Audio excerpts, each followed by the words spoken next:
ನೋಡಿ, ಕೌಶಿಕ್ ಅನ್ನುವಂತಹ ಈ ವಿದ್ಯಾರ್ಥಿ ಪ್ರಸ್ತುತವಾಗಿ ಕಬಡ್ಡಿಯ ಮೇಲಿನ ಅಪಾರವಾದ ಪ್ರೀತಿ, ಆತನ ರಕ್ತದ ಕಣಕಣದಲ್ಲಿ ಕೂಡ ಕಬಡ್ಡಿ ಕಬಡ್ಡಿ ಕಬಡ್ಡಿ. ಕೌಶಿಕ್ ಹೇಗೆ ಅಂದರೆ ಓರ್ವ ಅಪ್ರತಿಮ ಕಬಡ್ಡಿಯ ತಾರ. ನೇರ ದಿಟ್ಟ ನಿರಂತರತೆಯಲ್ಲಿ ತೀರ್ಪುಗಾರರ ತೀರ್ಮಾನಕ್ಕೆ ಬದ್ಧತೆಯನ್ನು ಕಾಯ್ದಿರಿಸಿಕೊಳ್ಳುತ್ತಾ ಯಾವುದೇ ಚರ್ಚೆಯನ್ನು ಮಾಡದೆ ತೀರ್ಪುಗಾರರ ತೀರ್ಮಾನಕ್ಕೆ ಬದ್ಧತೆ ಮತ್ತು ಗೌರವವನ್ನು ಕೊಡುತ್ತಾ ಕಬಡ್ಡಿಯ ಮೇಲಿನ ಪ್ರೀತಿಯಿಂದ ಇವತ್ತಿನ ದಿವಸದಲ್ಲಿ ಇಷ್ಟರ ಮಟ್ಟಕ್ಕೆ ಬೆಳೆದಿದ್ದಾರೆ ಅಂದರೆ ಆತನ ಕಬಡ್ಡಿಯ ಮೇಲಿನ ಪ್ರೀತಿ ಮತ್ತು ಅವರ ಮನೆಯವರು ಕಲಿಸಿಕೊಟ್ಟಂತಹ ಒಂದು ಗೌರವ ಕೊಡುವುದು ಹೇಗೆ ಅಂತ ಕಲಿಸಿಕೊಟ್ಟ ಆ ರೀತಿ ಹೇಗಿದೆ ಅಂದ್ರೆ ಕೌಶಿಕನ ನೋಡಬೇಕು.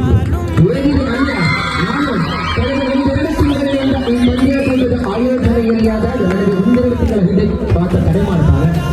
ಈಗೀಗ ಸದಸ್ಯನ ಕಬಡ್ಡಿ ಪಂದ್ಯಾಟ ಇದೆ, ಅವುಗಳು ನನಗೆ ಸಹಕಾರನ ನೀಡಬೇಕು, ನಿಮ್ಮ ಸಹಕಾರ ನನಗೆ ಬೇಕಂತ ಹೇಳುವಾಗ ಖಂಡಿತ ಇದೆ ಅಂತ ಹೇಳಿದ ಬಳಿಕ ಆತ ಇಲ್ಲಿ ಮ್ಯಾಟ್ ಕಬಡ್ಡಿ ಪಂದ್ಯಾಟವನ್ನು ಆಯೋಜನೆಗೊಳಿಸ್ತಾರೆ.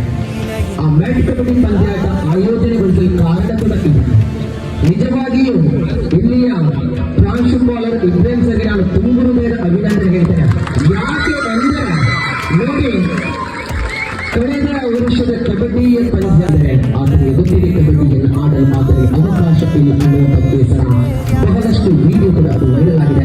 ಆ ಕೂಗಿದ ಸಹ ಆ ಕಣ್ಣೀರು ಯುವತಿ ಕೂಡ ನಮಗೆ ಕಣ್ಣ ಮುಂದೆ ಬಂದಿದೆ. ಖಂಡಿತ ಇವತ್ತಿನ ದಿವಸದಲ್ಲಿ ಆತನ ಆ ಕಣ್ಣೀರನ್ನು ನೋಡಿ ಈ ಕಾಲೇಜಿನ ಪ್ರಾಂಶುಪಾಲರು ಮಾರನೇ ದಿವಸವೇ ಆತನಿಗೆ ಒಂದು ಮಾತನ್ನ ಕೊಡ್ತಾರೆ. ನೀನು ಇಲ್ಲಿ ಆಡದಿದ್ದರೆ ಪರವಾಗಿಲ್ಲ, ನಮ್ಮ ಕಾಲೇಜಿನ ತರಗತಿ ಪಂಚಾಯತ್ ಮ್ಯಾಟ್ ಕಬಡ್ಡಿ ಪಂದ್ಯಾಟವನ್ನು ಅದ್ದೂರಿಯಾಗಿ ಮಾಡ್ತೇವೆ ಅನ್ನುವಂಥ ಮಾತನ್ನ ಇವತ್ತು ಅವರು ಉಳಿಸಿಕೊಂಡಿದ್ದಾರೆ.